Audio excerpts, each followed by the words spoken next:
Está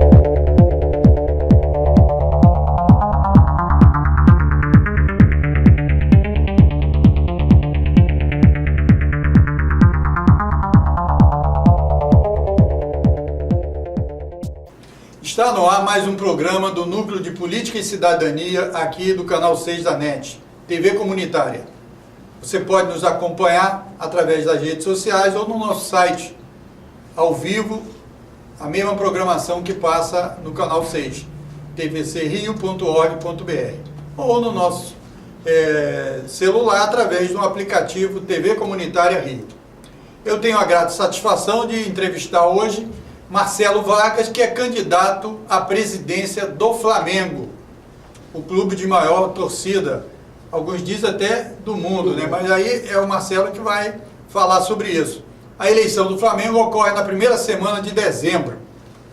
E como essa chapa do Marcelo tem um envolvimento aqui com vários segmentos aqui da TV comunitária, ele está aqui como o primeiro entrevistado. Mas os demais candidatos do Flamengo podem entrar em contato conosco, que vão ter a mesma oportunidade aqui de falar e de defender suas plataformas. Pode escrever para o e-mail comunitaria.tvcrio@gmail.com. Marcelo, é um prazer estar com você aqui. O prazer é meu. Quais são os desafios do Flamengo aí na próxima gestão? Muito bom, obrigado pelo convite, Moisés, obrigado pela TV Comunitária pelo convite. Hoje o Flamengo vive um estado de letargia, que eu posso dizer. O Flamengo hoje está andando para trás no que diz no contexto esportivo. O Flamengo não conquistou nenhum título importante. O Flamengo, patrimonialmente, o Flamengo já perdeu o Morro da Viúva e a Casa de São Conrado, que eles venderam, e não ganhou nada significativamente na área patrimonial e esportivamente não ganhamos nada. Então a nossa candidatura, é exatamente para isso. É para retomar o Flamengo vencedor, para retomar o Flamengo das massas, para retomar o Flamengo do povo, que movia milhões e milhões para ver um jogo do Flamengo e para comemorar um título do Flamengo. Você vê que nessa atual gestão, ficamos 3 anos sem ganhar um título, qualquer um. Estamos já 1 ano e meio sem ganhar algum título. E isso para o Flamengo é um absurdo. O Flamengo é time de ponta. O Flamengo é aquela história, ame ou odeio. Então o Flamengo não pode ficar nesse estilo blasé, nesse estilo meia bomba, morno. Não ganhamos, mas chegamos em quinto, tá bom. Não ganhamos nada, mas estamos chegando. Não, o Flamengo não é. O Flamengo, o segundo e o último é a mesma coisa. Então a nossa chapa é para voltar o Flamengo vencedor e popular. Agora, a eleição não é a eleição onde a torcida vota, né? Quem vota são os associados do Flamengo. Você acredita que o debate sobre o futebol, que é o aspecto que mais aparece, né, quer dizer, para o público, para a imprensa, os campeonatos, etc. e tal, e as outras questões do clube, você acha que os associados vão conseguir dimensionar exatamente o papel de cada chapa, em particular de vocês? Com certeza. Por quê? A nossa candidatura, ela tem um tripé básico. Primeiro é o respeito ao sócio proprietário. O sócio proprietário foi abandonado, foi esquecido. O sócio proprietário é tido como culpado de um pseudo-Flamengo endividado, mal gerido, que só estava lutando para não cair. Eles esquecem, com esse discurso falacioso, que o Flamengo que eles odeiam e querem esquecer é um Flamengo campeão do mundo, é um Flamengo campeão da Libertadores, um Flamengo que ganhou mais carioca que qualquer outro time, é um Flamengo punjante, é um Flamengo que lotava o Maracanã. Esse Flamengo eu quero de volta. Então essa historinha da carochinha que eles contam que o Flamengo era um time deficitário, um clube arrasado, não era. Isso é uma mentira. Isso é uma mentira. E o sócio, principalmente o sócio proprietário, sabe disso. A Gávea hoje não é como antigamente. Era um clube que você sentia o futebol, a política, o social andando em conjunto. Agora eles pegaram o futebol, isolaram do nível do a política, isolaram do nível social, e você fica fazendo, eles ficam fazendo várias atitudes que afastem o sócio do Flamengo. O sócio está vendo isso no dia a dia. Está vendo? Tirando agora no último ano que eles estão fazendo pontualmente alguma coisa ou outra, mas todo mundo sabe que tem um viés eleitoreiro. Porque no passado, os 5 anos, a piscina ficou 3 anos fechada, a piscina olímpica, onde você tem a natação, polo aquático, ginástica, ritmo, eles deixaram ela lá quebrada, lá vazia, deixaram vazia. Pior porque isso é um problema, você deixar uma piscina vazia. Então o sócio dali, ele vai perceber isso. Já que eu estou falando de esportes olímpicos, outro viés importante desse tripé é o mínimo orçamentário para os esportes olímpicos. Porque eles agora dizem o seguinte, só com um projeto incentivado que o esporte olímpico vai existir. Primeiro que o remo é estatutário. O Flamengo jamais pode ficar sem o remo. Agora, para sua felicidade, o seu Botafogo foi campeão 6 vezes do remo. Isso nunca antes na história aconteceu. O Flamengo deixou o seu remo, que é onde que o Flamengo foi criado. O nome do Flamengo tem o Clube de Regatas do Flamengo. Esse Flamengo do remo foi esquecido. Agora que eles compraram barcos novos, mesmo assim não é o de ponta que eles queriam, vai comprar. Então nós ficamos realmente, o remo foi esquecido, os outros esportes do Flamengo esquecidos. Por quê? Porque só teria o esporte olímpico se tivesse um projeto incentivado. Nós não, nós queremos o mínimo orçamentário. Só para ter uma noção do quanto o Flamengo arrecada, ano passado o Flamengo arrecadou 650 milhões. 350 milhões foi gasto no futebol para ganhar um campeonato carioca. O Flamengo, ano passado, foi o clube que um dos mais gastaram no mundo, entre os 10 do mundo. Teve time da Liga dos Campeões que não gastaram o que o Flamengo gastou. Então, é esse Flamengo que a gente tem que mudar. Está gastando mal e está gastando muito. Então, eles estão totalmente perdulários, totalmente. E fechando esse contraponto do respeito ao sócio proprietário, mínimo orçamentário para o esporte olímpico, vamos limitar a comissão dos empresários. É uma festa, você contrata o Vitinho, que era do Botafogo, por 47 milhões, você contrata um atacante por outros milhões lá, que não faz gol há 3 anos, você pega lá um jogador da Colômbia também, que ninguém sabe. Então é uma gastança generalizada. Tem que acabar isso. A gente vai acompanhar cada centavo. Cada centavo do Flamengo vai ser fiscalizado.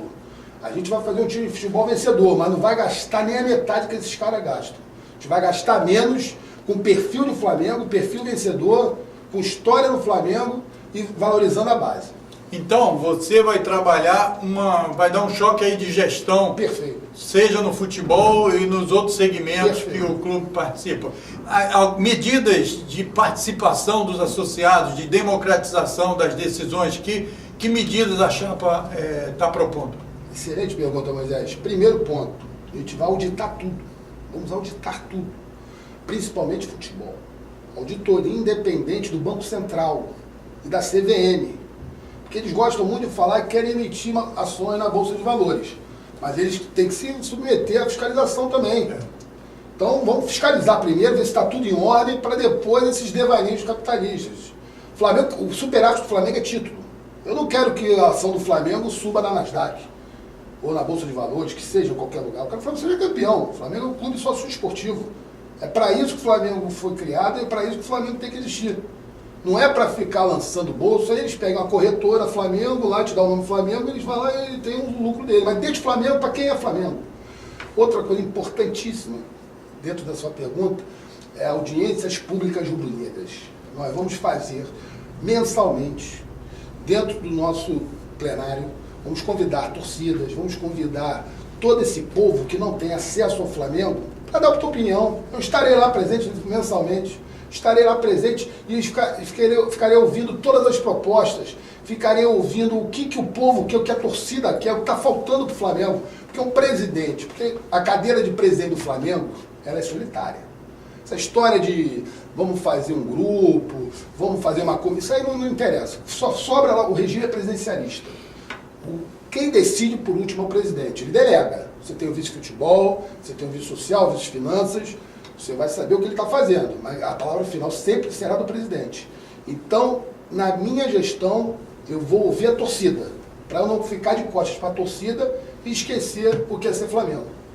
Agora, como é que você vai trabalhar essa questão da base, da formação? Porque formar, você falou do Vitinho aí, né? Quer dizer, então a gente já está valendo esse dinheiro, foi a maior transação, me parece.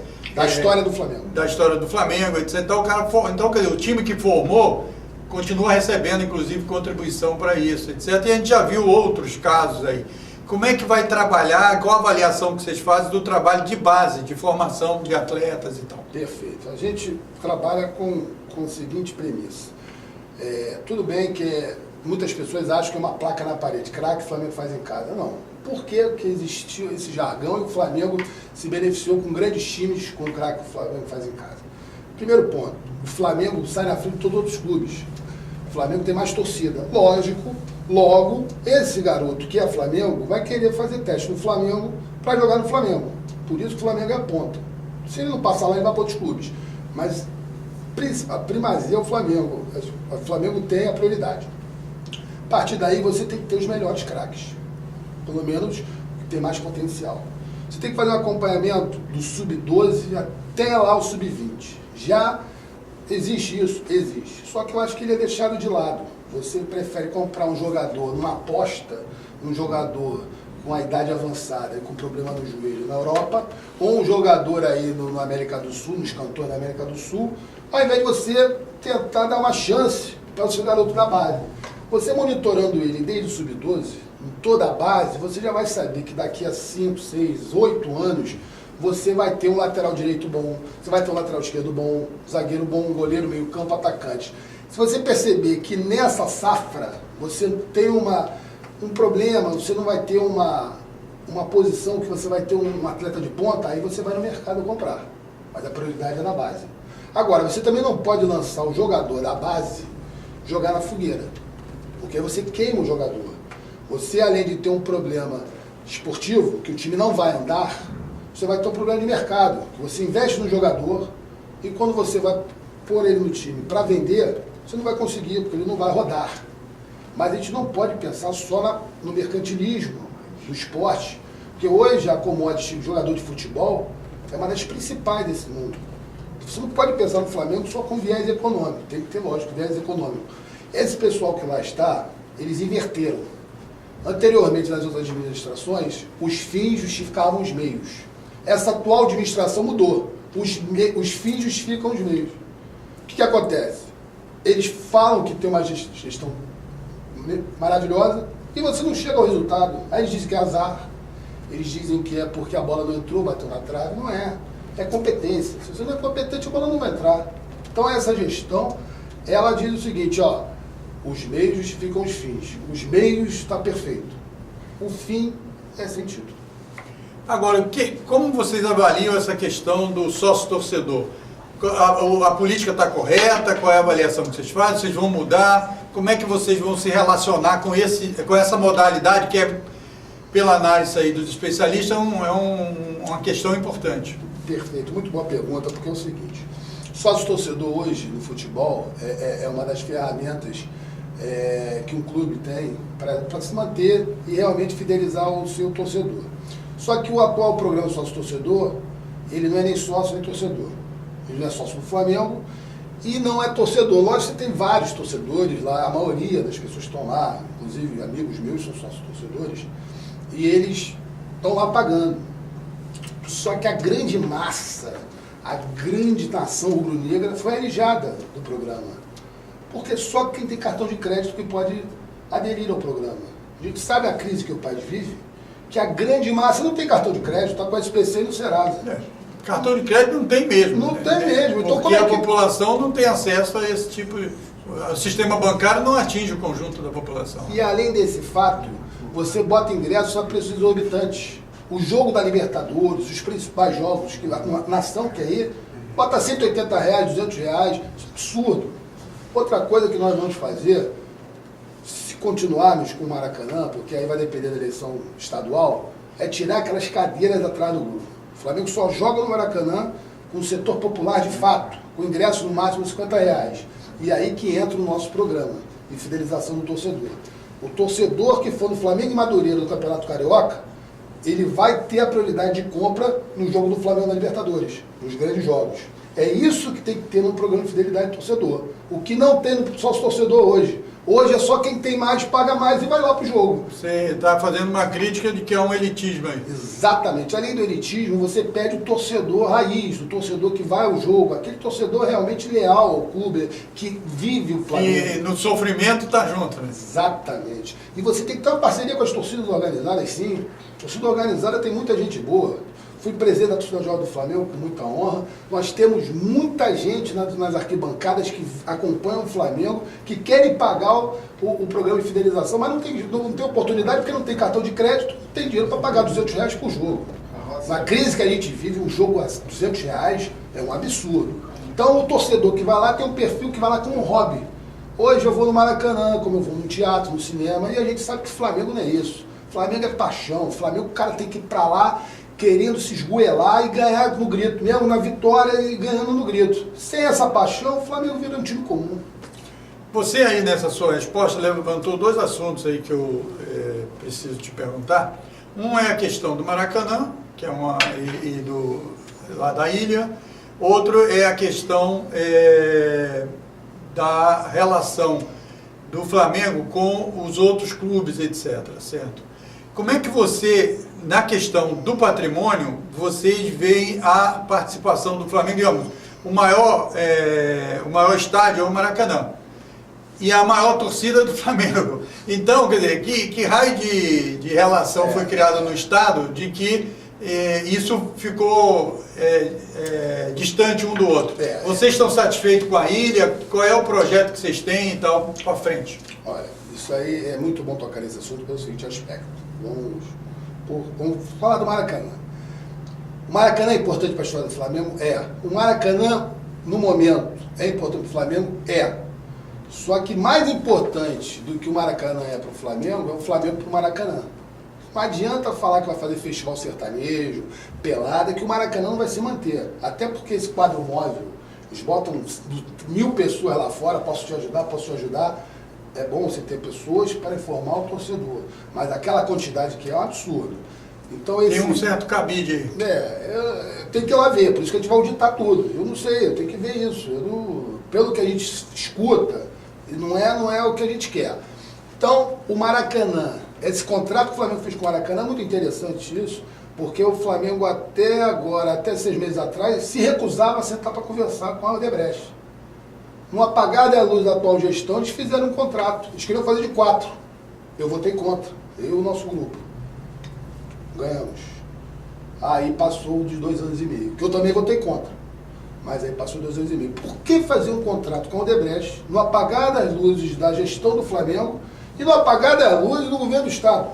Se você não sabe... numa eleição conturbada, ninguém sabe quem vai assumir. Exatamente, os principais candidatos dizem que não vão fazer do jeito que está. Se a licitação da Odebrecht, a gente não sabe como vai ficar. Para que você vai fazer, você vai fazer um contrato com a Odebrecht nesse momento? Muito estranho, por isso que votamos contra. Na nossa concepção, o Maracanã é um equipamento público que foi feita uma privatização errônea, equivocada. O Flamengo quer o Maracanã? Quer. Estamos conversando com alguns parceiros privados? Estamos. Podemos fazer uma parceria público-privada com o Maracanã? Podemos. Mas temos que saber como vai ficar o Maracanã. Não tem como a gente tentar imaginar uma hipótese que a gente não sabe o que vai acontecer com o Maracanã, se vai voltar para o Estado, se vai continuar com a Odebrecht, se vai para outra empresa, se vai ter outra licitação. Então isso a gente tem que aguardar. Mas a gente tem interesse sim de estar no Maracanã. Mas o Flamengo tem que ser respeitado como Flamengo. Ilha do Urubu, um escândalo. Um absurdo.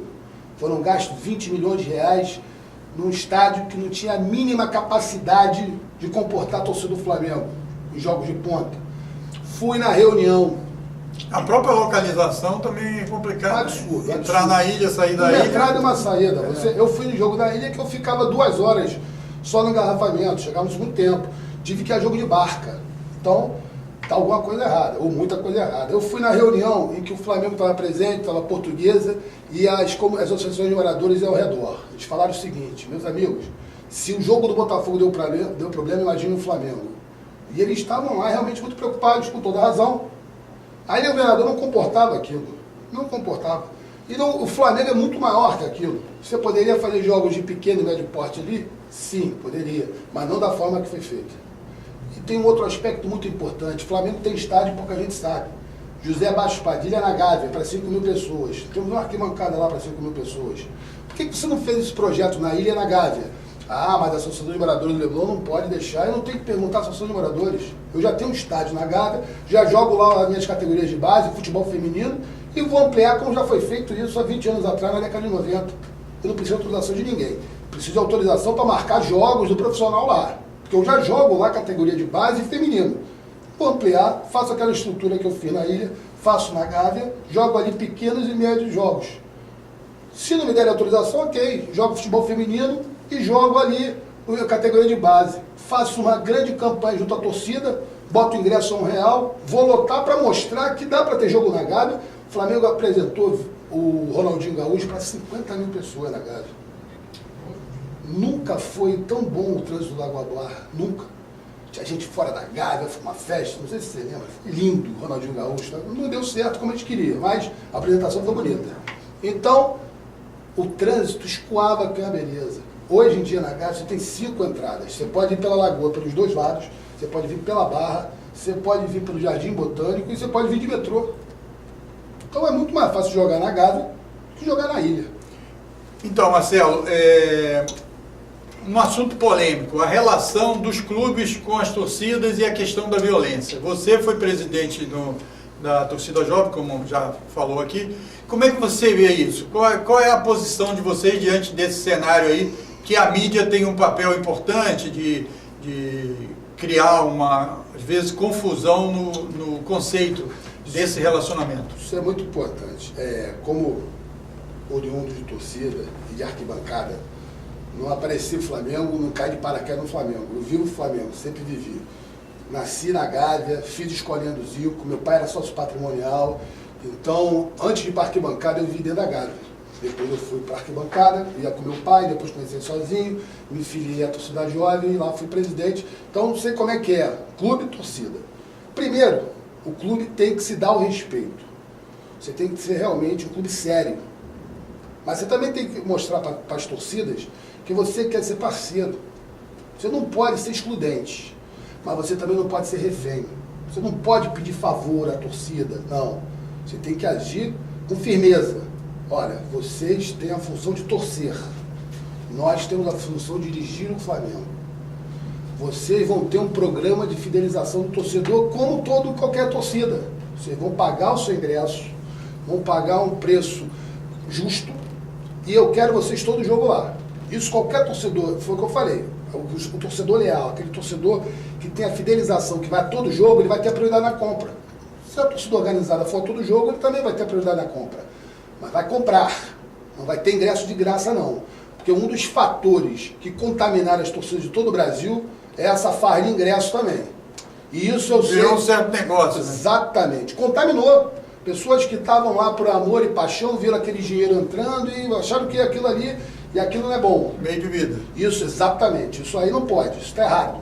Então isso tem que ter seriedade. Não pode ter no Flamengo. Nós estamos encerrando a entrevista, Marcelo. Eu queria que você falasse um pouco sobre o seguinte.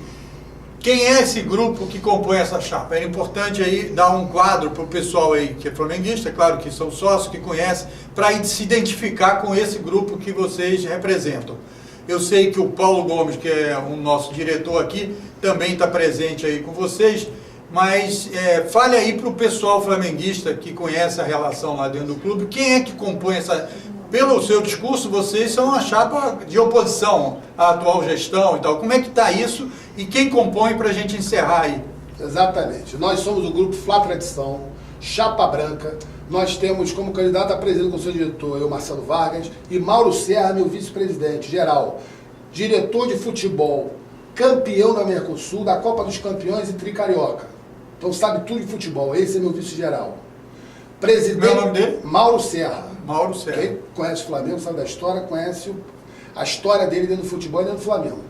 Presidente da Assembleia Geral, como você já disse, o meu amigo Paulo Gomes, um dos meus mentores intelectuais e políticos.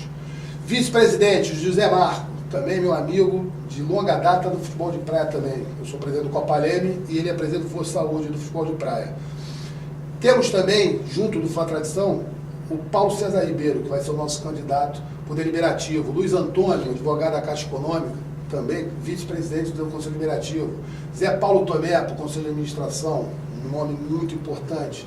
Nós temos várias pessoas, temos o Guilherme Kroll também, que será o nosso CEO, temos o Daniel Mazola na comunicação, então a gente tem muita gente junta com a gente. Eu posso estar esquecendo um ou outro, até peço desculpa, mas a gente tem já um apoio de muita gente. E o interessante, fechando aí, é que eu vim de azul, até para fazer um pedido para as outras chapas. Azul é apenas uma cor, não é rubro-negro. Abram mão, tem uma briga lá de chapa azul, todo mundo quer ser chapa azul, a gente é branco da paz. A única chapa que está escrita hoje é a chapa branca, a verdadeira oposição, porque lá é briga de putiquim, lá é briga de quem quer ser mais poderoso que o outro. A gente só quer o Flamengo de volta, só quer o Flamengo vencedor de volta. Então eu vim de azul, fazer um apelo, abram mão da chapa azul. Nós somos branco da paz, escolham outra cor. Agora, só para finalizar, o seguinte, para o pessoal saber mais informações da chapa, o que? Você tem site? Então faz aí, Facebook, vai estar aí no rodapé. Fanpage Fla Tradição, nós temos também o site do Fla Tradição também temos o Facebook Marcelo Vargas, candidato. Temos também, estamos criando agora a fanpage da Chapa Branca, informando todos os nomes. Fanpage é do Facebook. Isso. Todos os nomes, os principais nomes, a gente também está conversando com muita gente, estamos fazendo novas alianças, então a chapa está crescendo, até porque a gente não está brigando por cor, a gente está brigando pelo Flamengo, então as pessoas perceberam isso e estão a cada dia mais querendo estar junto com a gente nessa batalha de voltar um Flamengo vencedor. Única oposição de verdade é Chapa Branca, Marcelo Vargas. Marcelo, muito obrigado pela sua presença aqui, certo que vendeu o seu peixe aí, a sua chapa, a eleição do Flamengo, que vai ocorrer na primeira semana de dezembro. Eu aviso aqui aos outros candidatos que, se quiserem entrar em contato com a TV Comunitária para também dar o seu recado, escreva aí no nosso e-mail comunitaria, sem acento, ponto tvcrio@gmail.com, que a gente vai ter a grata satisfação também de fazer entrevista. E se evoluir, a gente pode até organizar debate aqui entre os candidatos, estamos aqui etc. pelo debate, então queremos o debate. Isso, vocês querem o debate, provavelmente os outros também querem, nós estamos aqui aqui é a TV Comunitária, para todos ter o seu espaço, aqui é para divulgação. Tem outras questões que a gente pode vir a organizar um próximo debate aí, uma próxima entrevista contigo, que é a relação do futebol com a Rede Globo, etc., que são assuntos importantes que não deu para a gente tratar aqui, mas como a eleição é só em dezembro, nós podemos aí em outubro marcar uma nova entrevista. Estarei de prontidão. Obrigado você e você que nos deu a audiência, que teve a paciência de nos ouvir. Muito obrigado. Você pode acompanhar a TV Comunitária no tvcrio.org.br. Até um próximo Núcleo de Política e Cidadania.